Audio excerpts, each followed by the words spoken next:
Hi. நம்ம இன்றைக்கி பூரி மசாலா தான் பார்க்க போகிறோம். அதுக்கு முதல்ல ஒரு பேன் அடுப்பில் வச்சுட்டு அப்புறம் எண்ணெய் ஊற்றிட்டு தேவையான அளவு கடுகு போட்டுக்கலாம்.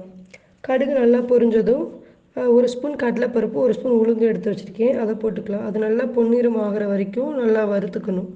அது பொன்னிறம் ஆனோடனே ஒரு கொத்து கருவேப்பிலையை அதில் சேர்த்துக்கலாம்.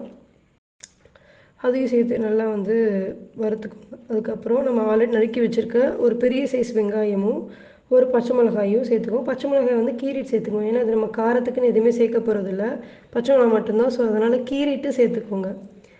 ஸோ எப்போயும் வெங்காயம் வதக்கும் போது நம்ம அதில் ஒரு பிஞ்ச் சால்ட்டு போட்டோம் அப்படின்னா வெங்காயம் வேகமாக வதக்கும். ஸோ அதனால் வெங்காயத்துக்கு போடும்போதே ஒரு பிஞ்ச் சால்ட்டு போட்டுக்கோங்க. அப்புறம் இதில் கொஞ்சம் மஞ்சள் பொடி போட்டுக்கோங்க. ஏன்னா இதில் கலர் கொடுக்குறது இந்த மஞ்சத்தூள் மட்டும்தான். ஸோ அந்த மஞ்சத்தூளை ஆட் பண்ணிவிட்டு நல்லா வதக்கி விட்டுக்கோங்க. வெங்காயம் நல்லா வதங்கணும். ஸோ வெங்காயம் வதங்கினோடனே இப்போ நம்ம என்ன பண்ண போகிறோம் அப்படின்னா, பொட்டுக்கல்லை ஆல்ரெடி நான் அரைச்சி வச்சுருக்கேன். தண்ணி ஊற்றி வெறும் பொட்டுக்கல்லையை மட்டும் எடுத்து அரைச்சி வச்சுருக்கேன். அதை ஆட் பண்ணிக்கோங்க.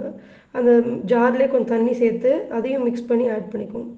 இது ஒரு 2 நிமிஷம் இதை கலந்து விட்டு இந்த 2 நிமிஷம் தண்ணியை நல்லா கொதிக்க விடுங்க. இதை கிண்டிக்கிட்டே இருங்க. கிண்டாம விட்டிங்க அப்படின்னா கெட்டி ஆயிரும். ஏன்னா நம்ம பொட்டுக்கல் தானே சேர்த்துருக்கோம். ஸோ கெட்டி ஆயிரும்.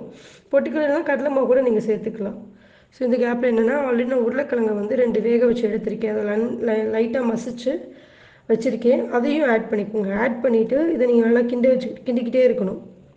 கிண்டிக்கிட்டே இருந்துட்டிங்க அப்படின்னா அதுக்கப்புறம் ஒரு ஒரு 5 மினிட்ஸ் மட்டும் மூடி வச்சு அது வெந்தோடனே எடுத்துருங்க. ஸோ அவ்வளோதான், உருளைக்கிழங்கு மசாலா ரெடி ஆயிரும். இதை நீங்கள் குழந்தைங்களுக்கு கூட கொடுக்கலாம். ஏன்னா இது நம்ம காரம் எதுவுமே போடவே இல்லை. ஸோ நல்லா டேஸ்ட்டாகவே இருக்கும். ஸோ இதோட சர்வ் பண்ணுறதுக்கு நம்ம சைடில் பூரியும் சுற்றலாம். நல்லா பூரி சுற்றி எடுத்துக்கலாம். ஸோ பூரி சுட்டுட்டு இதோட அந்த உருளைக்கிழங்கு வச்சிங்கன்னா நல்லாயிருக்கும். ஸோ இந்த மாதிரி நிறைய ரெசிபி வீடியோ நம்ம சேனலில் போட தான் போகிறோம். ஸோ நம்ம சேனலை சப்ஸ்கிரைப் பண்ணி வச்சுக்கோங்க இந்த மாதிரி ரெசிபி வீடியோவுக்கு. ஸோ அழகான பூரியும் கிழங்கும் ரெடி ஆயிடுச்சு. ஸோ இன்னைக்கு பிளேட்டில் சர்வ் பண்ணி சூப்பராக சாப்பிட்றலாம். தேங்க்ஸ் ஃபார் வாட்சிங்.